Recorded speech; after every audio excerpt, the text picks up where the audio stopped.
یو بیګار دپاره بیګار ما په خیال دا غم په کلي کې کار شروع سوی دی اشر دی دا خو بیخي ښه خبره ده خان سادات سره دا بیخي ښه خبره ده او تاسې داسې وکړئ چې ټوله ځوانان خپلې بیلچې او کلنګان شان در پورته کړي دا بیګار دی یعنې د هغه سره به موږ په اشر کار کوو بس درځئ ټوله به بیلچې ملچې در پورته کړي ټول ځوانان به نور هم خبر کړو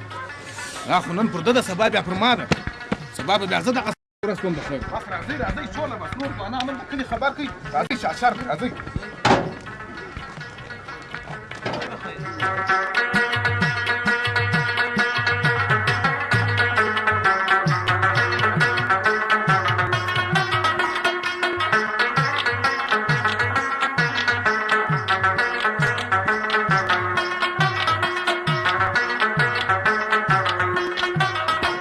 ما خبره واورېدله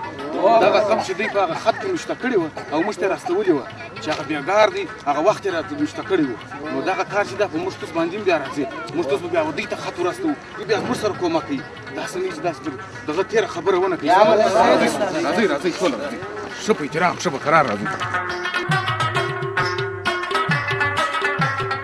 نظر روکې چې مې در کړې وې هغه دې ټوله خلک خبر کړل او خان صاحب ګرده مې خبر کړی دي ګورو ته مې رکیا وار وړله زما مطلب دغه اکبر کلی دی هغو ته دې رکا ور ورکړه یا او خان صاحب وار مې وړله ملک صاحب یې نه و اکبر هغه مې بره نظر ته ورکړه نو تر اوسه پورې راغلي ودې نه دي خو دا د ټول خلک راله او د دې د کلي خلک نه دي راغلي صبر به وکړو خان صاحب راځي اوس دی ته ورسه وګوره داسې نه وي چې داسې لارې غلطه کړي ته ورسه وګوره چې د هغې خوا ته روان دي که بلې خوا ته ورسه ښه اوس ورسمه ورسه ویې ګوره ورسه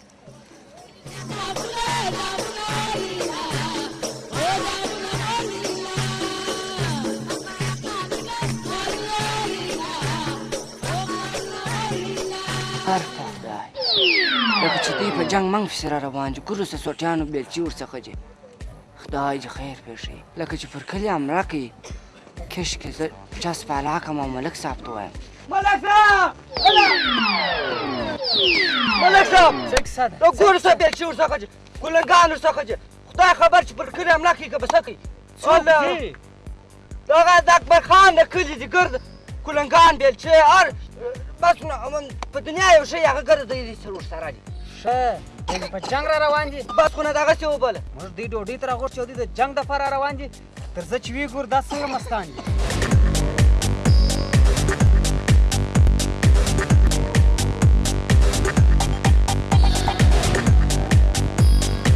دا خو رښتیا هماغه دی د کلنګانو سره را روان دي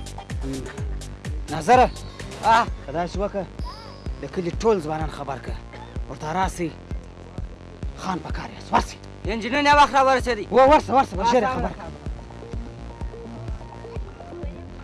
خان صاحب ټوله مې راوسته راسه دلته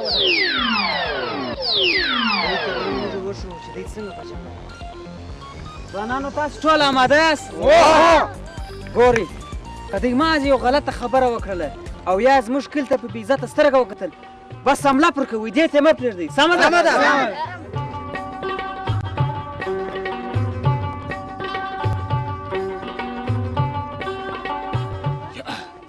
دا د کمکل خبره مه کوه یو وارې به زه خبر ورسره سپینه کړم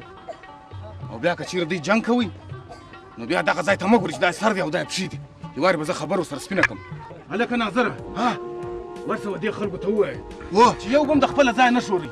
او صرف یو خان هغه ملک بیا زما سره خبره کوي ورسه پوه کړه پر دواړو سترګو شپه د واده شپه ده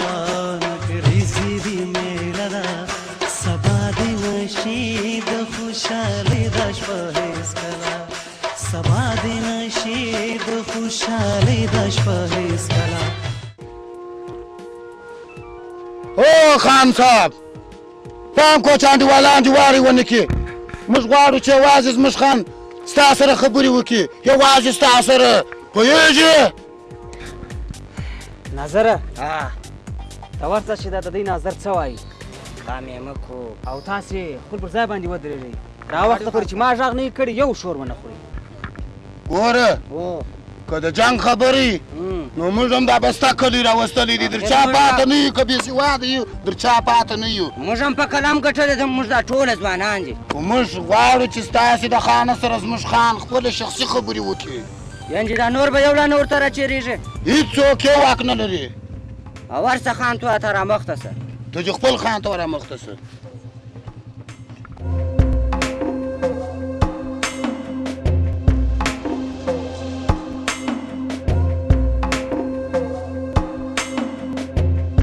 اکبر خانه سړی داسې نه کوي. ما را وغوښتلاست ډوډۍ ته او تاسو د سوټیانو سره روان یاست. ما د همسایتوب لیاز وکړي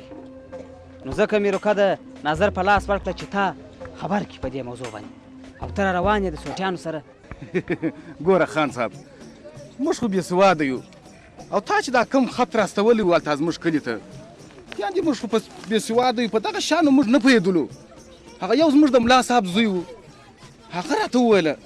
چې په دغه کې نو شته دي بېګار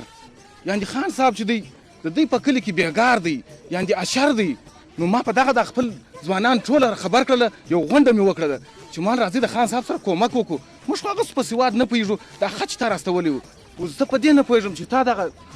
یو نیم ځوانان درولي دي او په دا زما سره نه خلاصېږي چې په جنګ خو به نه را روان خان صاحب. اکبر خانه موږ په جنګ پسې نه را روان. ما چې د لیر څخه تا ته وکتل داسې معلومه شوه لکه تاسې چې په جنګ را روان یاست. نو ځکه مې خپل ځوانان ټول مال اماده اوسئ او دا خط چې ما تا ته راستولی دا خط نه دی دا روکه ده. زما د زوی واده دی واده ته مې راغوښتي یاست نه بېګار ستا نه شی سته خو زه درته وایم چې خپل په کلي کې دي مکتب خلاص که خپل د کلي خلک سواداره کباره به داسې مشکل تاسو مخ ته نه پیښیږي. دا تا ته واده روکه ده یعنې د واده خط دی چې تا زموږ ټوله کلي خبر کړی و. یاره خان صاحب زه خو هم بیخي په هېڅ نه پوهېدلم خو ډېر وبخښه خان صاحب ستا خبره ډېره ښه ده. ته وایه په خپل په کلي کې یعنې مکتب او یو معلم یو ډاکټر دا خو ډېره ښه خبره ده چې زموږ په کلي کې یو معلم پیدا سي یو ډاکټر پیدا سي او دا کومک به ټوله ته راسره کوي خان صاحب. خیر دا خبرې بیا وروسته سره کوو خو زه همیشه ستاسو سره په دې کومک کې ولاړ یم. که نور څه نه وي زما د کلي مکتب ته راځي دا ستاسو کوچنیان دي درس ووایي. خو اوس ډوډۍ تیاره ده ډوډۍ ته ارې شی نسته راځه.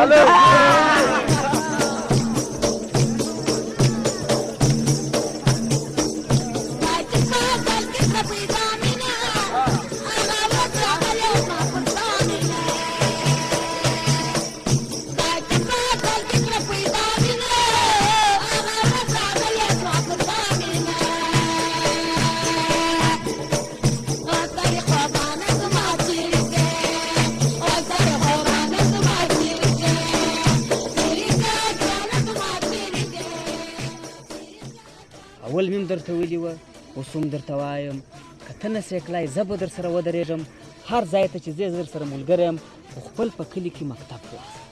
ملک صاحب دا خو دې بیخي داسې خبره وکړه چې زما دې لا دماغ را خلاص کړه. دا خو که اوس موږ په کلي کې یو سواداره وای نو به اوس ولې موږ د دغه مشکلاتو سره مخامخ کېدلی او انشاءالله زه هم چې کلي ته ولاړ سم د یو مکتب غم به وخورم یو مکتب ورته جوړ کړم. په موږ څه جوړه ده دا زموږ راتلونکی نسل به څه ما چې ولته د یو بېګار خط راستولی دی و موږ ته چې یعنې ته موږ دې بېګار کړي یو یعنې اشر دی یو کومک دی در سره وبېکو او په دغه موږ نه پوهېدلو چې تا موږ ته د واده خط را استولی دی چې ټوله کله دې میلمه کوي. ملک صاحب په دا ډېر وخت مې دغسې ورجو غوښې ما هم نه وې خوړلي. بس خان صاحب ډېر ښه وسوه چې ستا سر خلاص و او تا دا زما سره اوس واده هم وکړه چې زه به په خپل کلي کې مکتب جوړوم انشاءالله او دغه کار به کوې چې هر خدمت یې زه درته ولاړ یم انشاءالله چې دا ورغلم ملک صاحب بل هېڅ کار هم نه کوم. هلته یو ټوټه مځکه لرم پر دغه ځای به بس په تستي باندې ستا په کومک سره چې یو معلم به هم ته را پیدا کړې او د خیره سره نظره څه وایم خپلو ملګرو ته دې ووایه چې ډوډۍ یې خوړلې ده ټولو ډوډۍ خوړلې ده. ډوډۍ ټولو خوړلې ده ملک صاحب ما چې د تلو تیاري وکړي د تلو درځئ خپلې بیچې بیچې پورته کوي. ډوډۍ خو مو خوړل د ماښام هم ښه ځای لرو که بانډار سره وکړي پاتې سي مجلس ته سره وکړو زه به ډېر خوشحاله شم. خیر اوسې ملک صاحب زه هلته په خپل کلي کې یو کارونه لرو. ملک صاحب دا خط یې ورکړمه یا چې دا ورنه کې دا یادګار دی د ملک صاحب زموږ سره پروت یي. ښه ده اوس نو په مخ خدای په امان.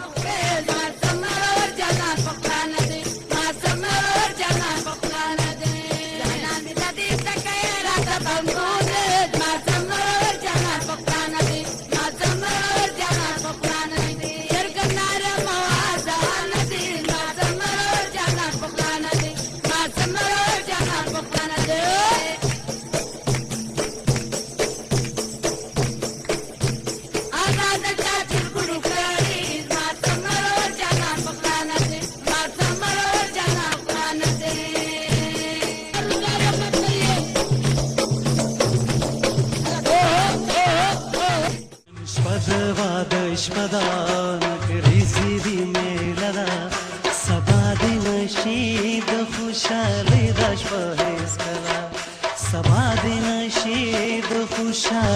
د شپه